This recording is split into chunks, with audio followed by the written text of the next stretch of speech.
Segunda onda do movimento feminista, muito marcada, como eu falei, em relação à promiscuidade, ao sexo, ao casamento, ao aborto, à contracepção, ao fim, ao divórcio, enfim. E nada que a gente viu nessas aulas, nem na primeira, nem na segunda onda do movimento feminista, tem a ver com direitos civis. Tudo isso em relação com o sexo. Então eu vou traçar com vocês uma linha do tempo aí em relação à segunda onda do movimento feminista. Em 1945, nos Estados Unidos, Alfred Kinsey lançou um livro sobre o comportamento sexual do homem e da mulher americanos. Essa data ela ainda é enquadrada aí na primeira onda, mas como está relacionado a ideias sexuais, elas são todas difundidas principalmente na segunda onda. Em 1949 temos Simone de Beauvoir, que publica O Segundo Sexo. Nas décadas de 40, 50, a humanidade conhece aí o casal Simone de Beauvoir e Sartre, que aliás vai ter uma aula só contando um pouco aí dessa biografia, né, da vida de Simone de Beauvoir, o que ela defendia, o que ela falava, um pouco sobre essa história com Sartre.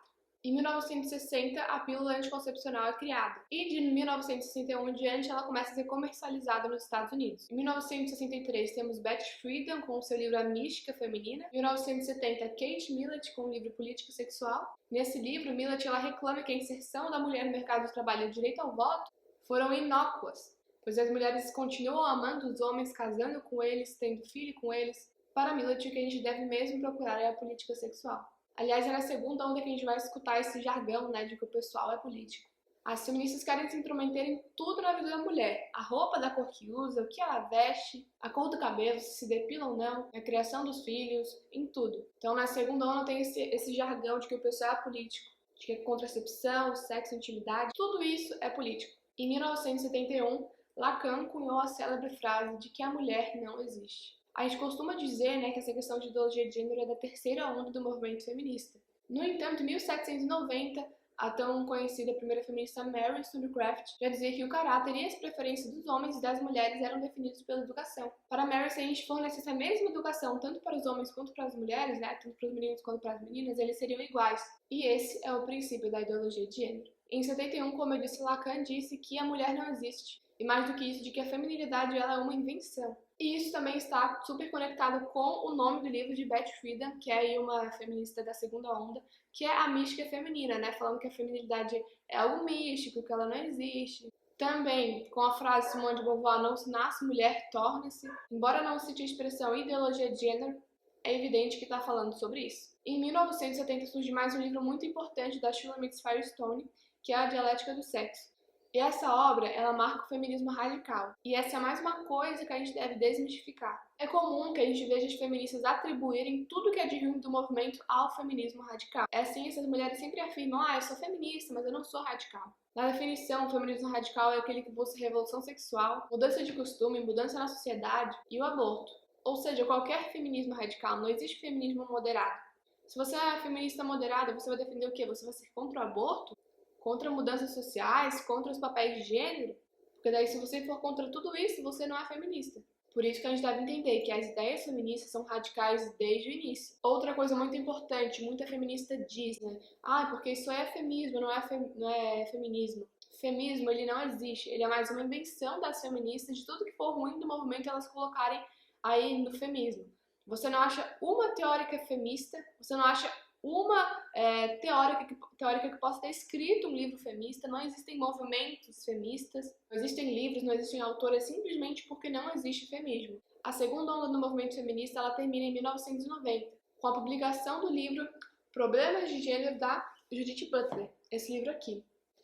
E esse livro ele inaugura a terceira onda do movimento feminista. Então vamos falar um pouco, né, sobre a história da segunda onda do movimento feminista. Ela se inicia com Simone de Beauvoir ali por 1960 e vai até 1990, né? Esse é o tempo aí da segunda onda do movimento. Em 1960 temos Simone de Beauvoir. Eu fiz uma aula só sobre ela, então bem completinha em relação sobre a sua história, o que ela defendia, sobre a sua relação com Jean-Paul Sartre. Então eu já vou pular um pouco mais pra frente, um pouco depois dela, pra gente continuar essa história. Então, na segunda onda do movimento feminista, é muito comum a gente começar a ver umas raízes aí da ideologia de gênero. Então, na segunda onda do movimento feminista, aí por conta do livro da Simone de Beauvoir, O Segundo Sexo, fica marcada até por falar que a mulher ela é escrava biológica, onde a mulher ela é escrava aí do corpo feminino, porque ele menstrua, ele engravida, ele maternidade, enfim, o homem, o seu corpo por ter mais músculos, enfim, ele é mais livre, ele pode fazer o que ele quiser. Então, para Simone de Beauvoir, o homem ele é o primeiro sexo. Eu quero dar alguns exemplos para vocês. Vou ler para vocês aqui algumas informações muito importantes. Existem aquelas redes femininas de combate ao câncer, certo? As últimas pesquisas mostram que o câncer que acomete a população masculina é 82% mais mortal. Mesmo assim, existem muito mais redes femininas e quase não existe rede masculina de combate ao câncer. Numa pesquisa recente, que foi feita aqui no estado de Santa Catarina, né, foi descoberto que existem somente 2 redes masculinas de combate ao câncer no estado todo, apesar do câncer masculino ser mais mortal. Além disso, as pesquisas também mostram que existem 700 vezes por cento a mais de investimento no combate ao câncer de mama e colo de útero do que no combate ao câncer de próstata. São equivalentes, mas existe 7 vezes mais investimento de dinheiro público e privado para ajudar mulheres do que para ajudar os homens. No Brasil, existem 7 vezes mais homens se suicidando do que mulheres. Se pegássemos a média geral do mundo todo, o número de homens que se suicidam é 2 vezes maior do que das mulheres. Os homens também morrem mais do que as mulheres em todas as 15 principais causas de morte precoce. Além disso, os homens também são 85% dos mendigos ou das pessoas em condições de rua. Com isso, vemos que existem muitos fatores sociais de pobreza, de situação financeira, jurídica, médica, em que os homens, apesar de serem o primeiro sexo ontologicamente privilegiado, como diria Simone, são descartados, dispensados ou estão em condição de desvantagem. Uma coisa não significa necessariamente a outra. Então, isso é muito importante para a gente entender que você pegar e falar, não, porque o homem, por ele tem mais músculo e tal, ele é mais forte, ele é mais livre, etc., ele é privilegiado. Isso não tem completamente nada a ver uma coisa com a outra. E na aula onde eu falo sobre Simone de Beauvoir, sobre essas coisas que ela diz no seu livro, eu aprofundo mais um pouco em relação a isso. E, aliás, eu queria fechar essa questão com uma citação de uma feminista, a Christina Hoff Sommers, que ela fala o seguinte. E ela é uma feminista com uma concepção um pouco diferente, que não são quase todos que pensam dessa maneira. Ela diz o seguinte: as mulheres ocidentais dos dias atuais são as mais livres e independentes da história da humanidade. De muitas formas, elas não somente estão tão bem quanto os homens, elas estão melhores. Essa é uma concepção que diverge de 90% da grande maioria das feministas, que sempre dizem que a mulher ela é oprimida e etc, e que o homem é privilegiado. Então, parte de Simone de Beauvoir todos esses pensamentos da segunda onda e que vai até a terceira onda do movimento feminista. Como representante máxima da segunda onda do movimento feminista, Simone ela dizia que a mulher não deveria se prender ao papel de ser mãe e de ser esposa. Então, para Simone, ser mãe era uma condição de escravidão sexual e opressão. Então, para você que encontrou o amor da sua vida e que está vivendo um momento maravilhoso, está casado, apaixonado, está vivendo uma vida feliz com a pessoa que você ama, isso para Simone de Beauvoir é uma escravidão sexual. Para elas, as mulheres não deveriam se submeter à condição de ser esposa e muito menos mãe. Ela mesma nunca foi mãe. Simone de Beauvoir, ela tinha uma relação aí, como eu disse, com Jean-Paul Sartre, né? Eles nunca se casaram nem nada, porém era uma relação que eles mantinham sempre, eles eram amantes, né? Porém, a mesma que criticava o casamento, que falava que uma condição assim, a mulher ela estava sendo escrava, estava sendo oprimida, né? Era questão de opressão. A mesma, quando Jean-Paul Sartre morreu e não deixou os seus bens a ela divulgou todas as cartas de Jean-Paul Sartre.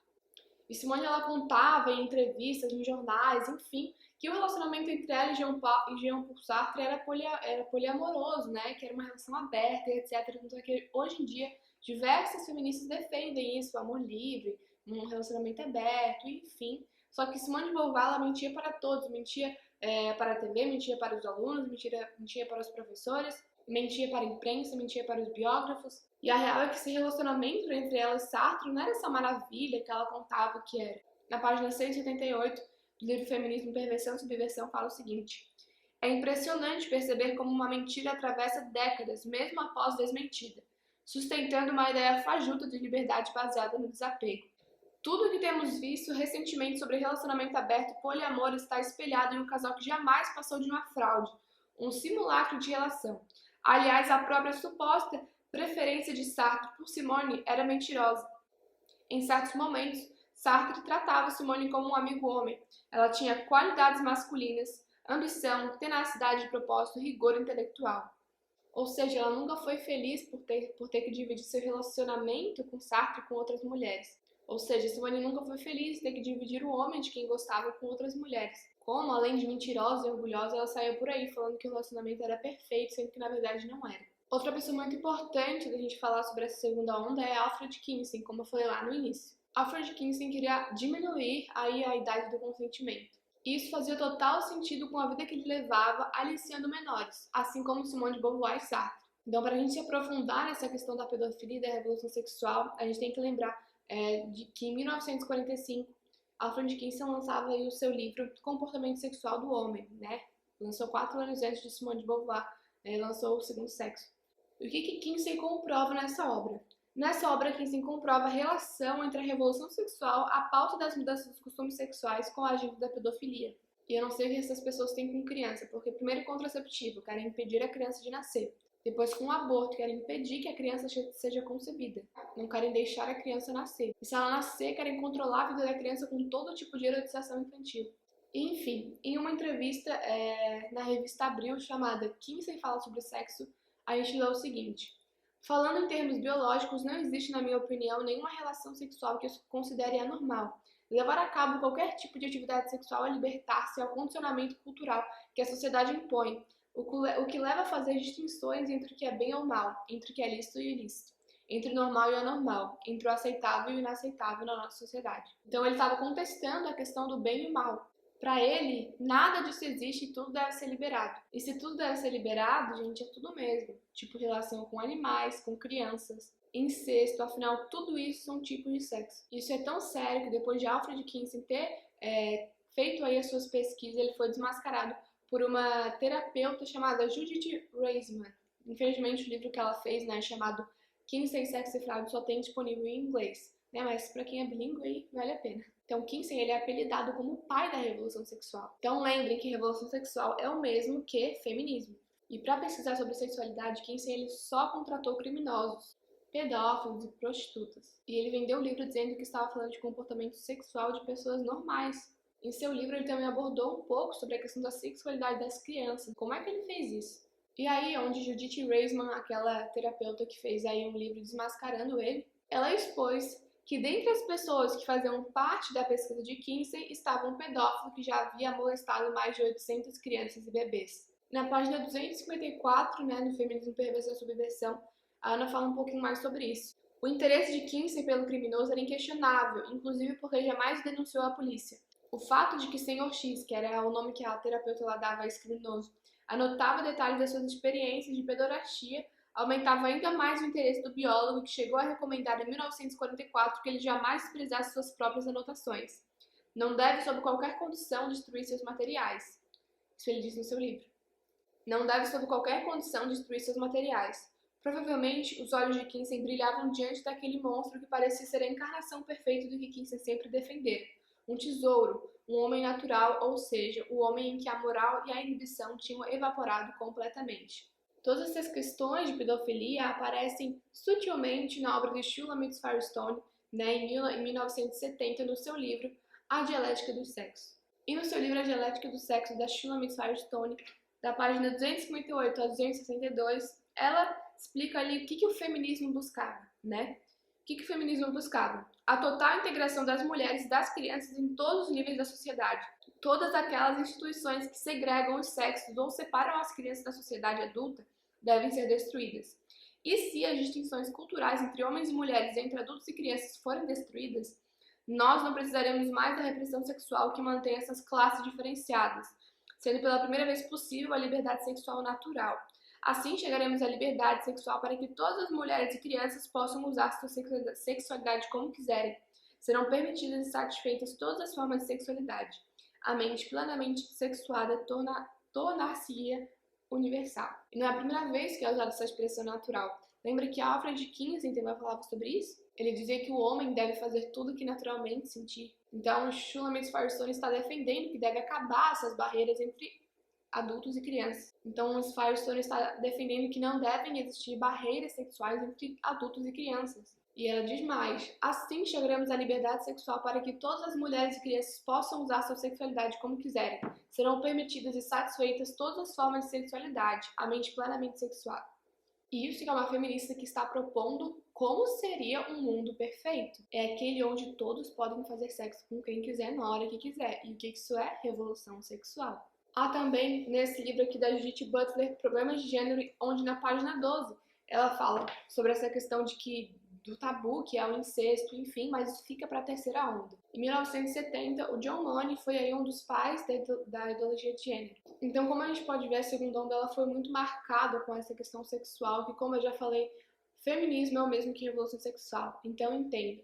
A segunda onda ela foi muito marcada por toda essa visão da pedofilia, toda essa questão aí de querer aprovar todo tipo de sexo, de que todos somos livres, né? E aí que a gente vê que cada vez mais as pessoas querem buscar liberdade, mas que no final elas acabam sendo escravas da sua própria carne, da sua própria vontade, elas acabam agindo como animais. E temos John Money aí, que é um dos pais da ideologia de gênero da terceira onda, mas que em uma entrevista, né, no volume 115, número 15, ele diz o seguinte: uma experiência sexual infantil, como ser parceiro de uma parente ou de alguém mais velho, não necessariamente vai afetar a criança negativamente. Eu não sei pra vocês, gente, mas pra mim isso é um caso, assim, muito grave, eu acho muito preocupante ver isso. E tudo isso está ligado a pautas de facilitação e relativização da pedofilia, que aparecem de forma mais sutil, outra hora aparecem de forma mais clara, como naquele manifesto de 69 que Simone de Beauvoir assinou, e como no caso de Shulamit Firestone no Dialética do Sexo. Então, se você quer ter uma noção do que foi a segunda onda do movimento feminista, lembre de Simone de Beauvoir, quais eram suas ideias, são totalmente ligadas a pautas do aborto, da facilitação do divórcio, da destruição da família tradicional, destruição da heteronormatividade, né, da relação hétero, e a relativização do adultério. Todas essas pautas de sexualidade encerram o ciclo da ideologia da revolução sexual, mostrando como tudo é a mesma coisa, revolução sexual e feminismo. Eu espero que nessas aulas você possa entender que você pode perceber que em todas as aulas, quando eu dou exemplos, né, das vidas, dos livros, enfim, das próprias teóricas do feminismo, a gente não está falando de vidas que são exemplares para alguém, e sim com vidas sexuais totalmente desregradas. Então, para a gente fechar um pouco essa questão da segunda onda, a gente entender que o movimento é o mesmo desde o século XVIII. Então, que tudo tem a ver com revolução sexual, mudar a natureza do homem, mudar a natureza da mulher, mudar a natureza da relação entre as pessoas, desfragmentando o casamento tradicional. Para a gente finalizar, para ler uma citação do Ludwig von Mises, que é um liberal muito conhecido. Enquanto o movimento feminista se limite a buscar igualar os direitos jurídicos de mulheres e homens e também dar segurança quanto às possibilidades legais e econômicas de desenvolver suas faculdades, de manifestá-las mediante atos que correspondam a seus gostos, a seus desejos e a sua situação financeira.